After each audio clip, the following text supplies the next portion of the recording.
Of the world's 18 equisetum species, we have 8. Because of the time of year, we will use only 2 of them, the field and wood horsetails, simply because during early spring 2026, suitable material was readily available. The first to sporulate, that is shed its spores, is the field horsetail. Where I live in the Scottish Highlands, that happens in March. Next to sporulate is the wood horsetail in early April. Both are readily accessible a few hundred metres from my home. Now please don't refer to the hated weed field horsetail as mare's tail, even if that's what the experts on Gardener's Question Time call it. That's a completely different plant, the flowering aquatic Hipporus vulgaris. Not allowed. Here's an overview of the field horsetail in all its ecological forms. Horsetails are very plastic in the way they grow.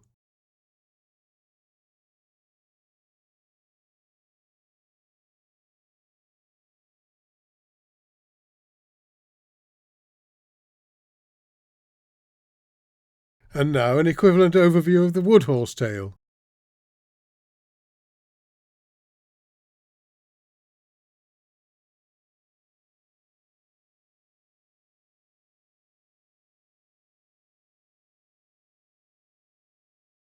Those species portraits show the field and wood horsetails as they appear during the summer and autumn months.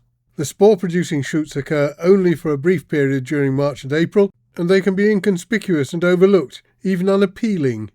They consist of short, scaly stems surmounted by cones, and they're not particularly colourful. Here on the left is a ripe cone or strobilus of wood horsetail compared with a completely spent one on the right. In the centre is a fresh green spore with its elaters wrapped around it. All will become clear as this discussion progresses. Field horsetail cones as we find them in March. Most of these have yet to shed their spores. The same a week or so later after their spores have been shed. When they finish shedding their spores, the cone-bearing shoots rapidly decompose and disappear as the familiar green shoots take over. The cones or strobili of wood horsetail. At this stage they are almost indistinguishable from those of the field horsetail. However, they are different. Fertile shoots of wood horsetail continue to grow after the spores have been shed, sprouting whorls of branches which themselves branch. This is our most graceful horsetail. To observe spore release, we need to choose cones that are on the brink of shedding. Here we see 3 cones at different stages of spore shedding, and next a sequence showing when to collect cones for study. Stage 1. Too early. Stage 2. Just about ready. As we shall see, the parting of whorls within the cone as its stalk elongates help with the process when we carry out method 2, sectioning the cones. Stage 3. Spores being shed. It's almost too late. Select slightly less advanced cones. Stage 4. Well past it. Note the dramatic stretching of the cone stalk. Stage 2 will be good, but there's just one intermediate format that's marginally more useful. We'll call it stage 2.5. Just right, because all the whorls have separated while spore production has not quite begun, and the spores are still within their capsules. Method 1 is very simple. Lay cone-bearing shoots at stages 2 and 2.5 on a sheet of plain paper in a place where they will not be disturbed by jolting or gusts of air. Watch, wait and record with the camera. So this is the selected cone at stage 2.5 at the beginning of the experiment.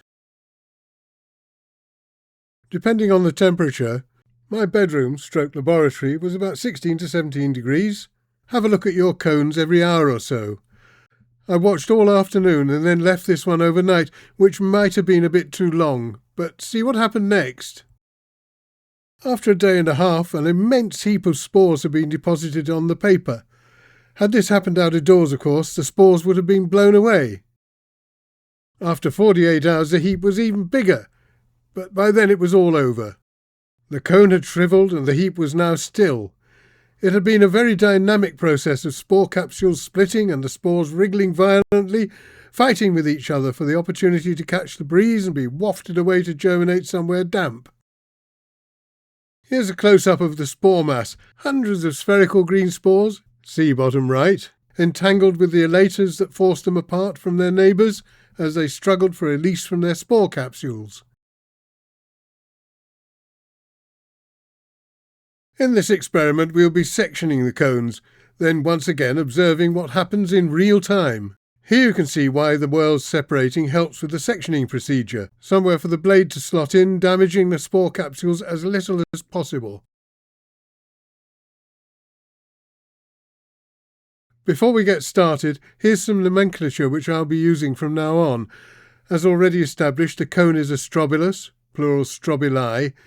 The spore capsules are called sporangia, singular sporangium, and they are borne on little stalked plinths known as sporangiophores.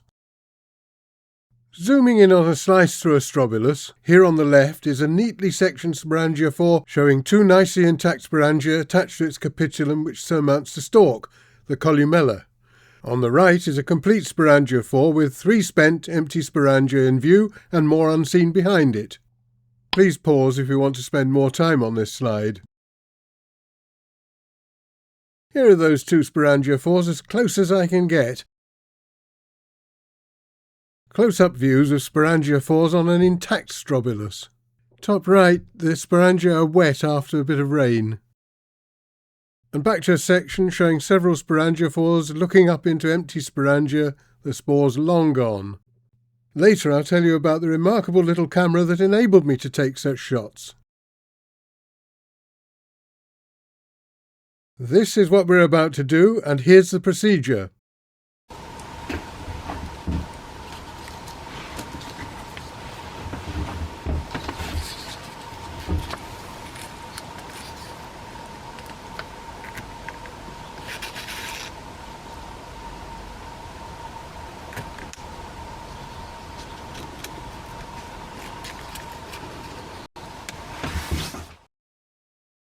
We now have our first section to work with.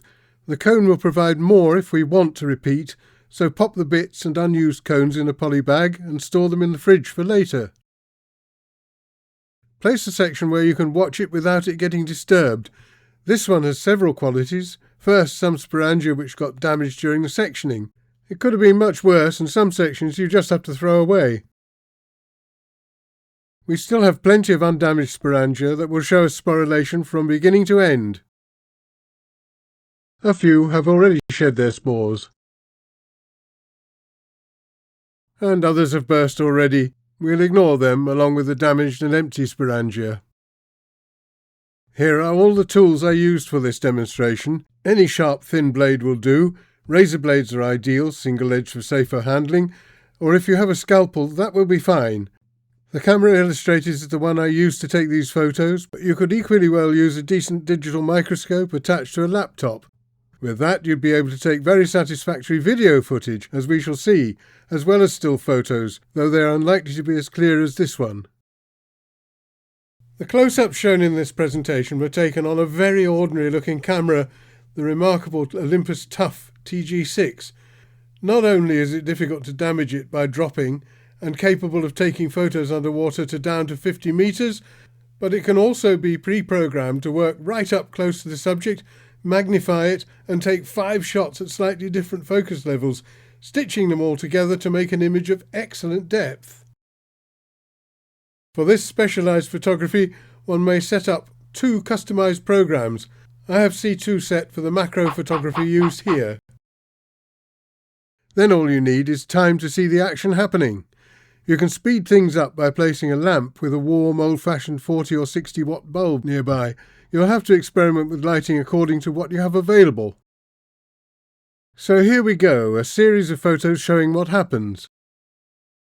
After a while, the sporangia burst at their ends, splitting up the back, and the spores start to bubble out. These are horsetail spores as they are when they are first exposed by a splitting sporangium, photographed by a compound microscope magnifying times 100 and times 400. Coiled around them are the 4 elaters which unwind and wriggle in the drying air, violently separating the spores. Here's the spore mass that emerged from a strobilus section and some photomicrograph close-ups of a few teased-out spores. I discovered that I couldn't get decent pictures of released spores because when I tried to mount them on a slide for the compound microscope, as soon as the spores were wetted, the elaters coiled back around them. Here they are as dry silhouettes, the best I could do.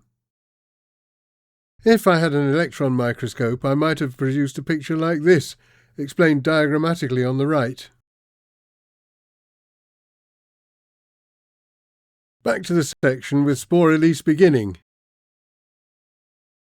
You will see the spores wriggling vigorously, propelled by the 4 elaters attached to them.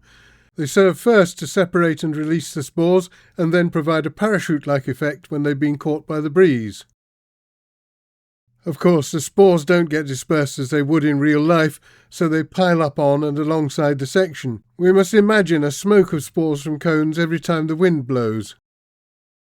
Here's a side view of a section that was watched for a day.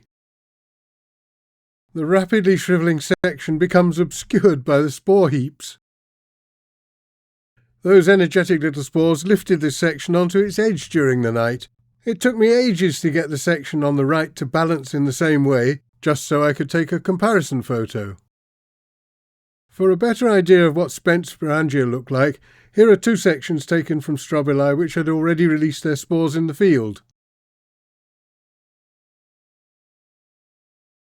In the field, not under warm lamps, at the end of the sporulation process, the sporangia are all empty and the strobilus stalk has become greatly elongated, separating the sporangiophores so the spores had unimpeded access to the outside world. By speeding it all up, we have been unable to witness the process as it would have happened naturally, but then, in the field, it's very difficult to see what we saw our sections do. Using our remarkable cranial data processors, we can combine our lab and field observations to understand precisely how horsetail sporulation works. The first thing I attempted when sectioning was to employ my digital microscope to film the process, later using the special little camera to get photos of the detail. Allow me to demonstrate with 3 short videos that show increasing spore agitation.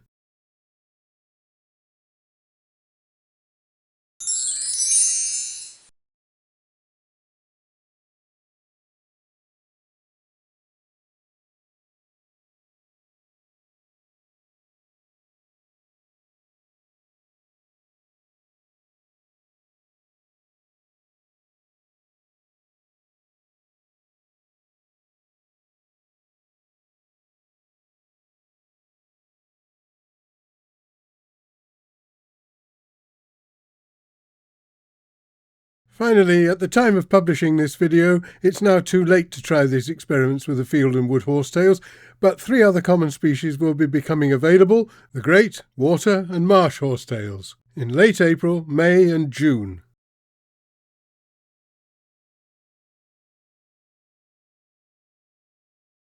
Here's an ecological afterthought for gardeners.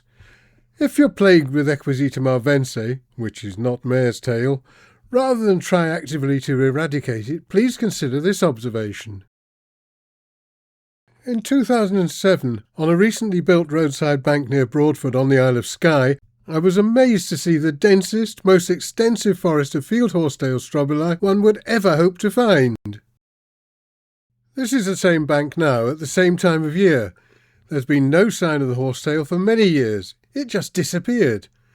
Like other plant communities left to its own devices, this one evolved. In spite of the field horsetail's notorious properties as a pernicious weed, other plants soon outcompeted it and it vanished. Where it once grew, a completely new plant community has become established, much of it dominated by another creeping garden enemy, ground elder.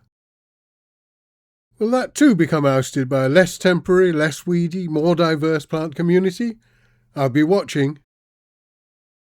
So, given patience, should the gardener just wait until the invaded plot becomes occupied by a more manageable weed, or even a preferred community of new plants? The hypothesis could make for a decent research project, the results of which would delight horticulturalists.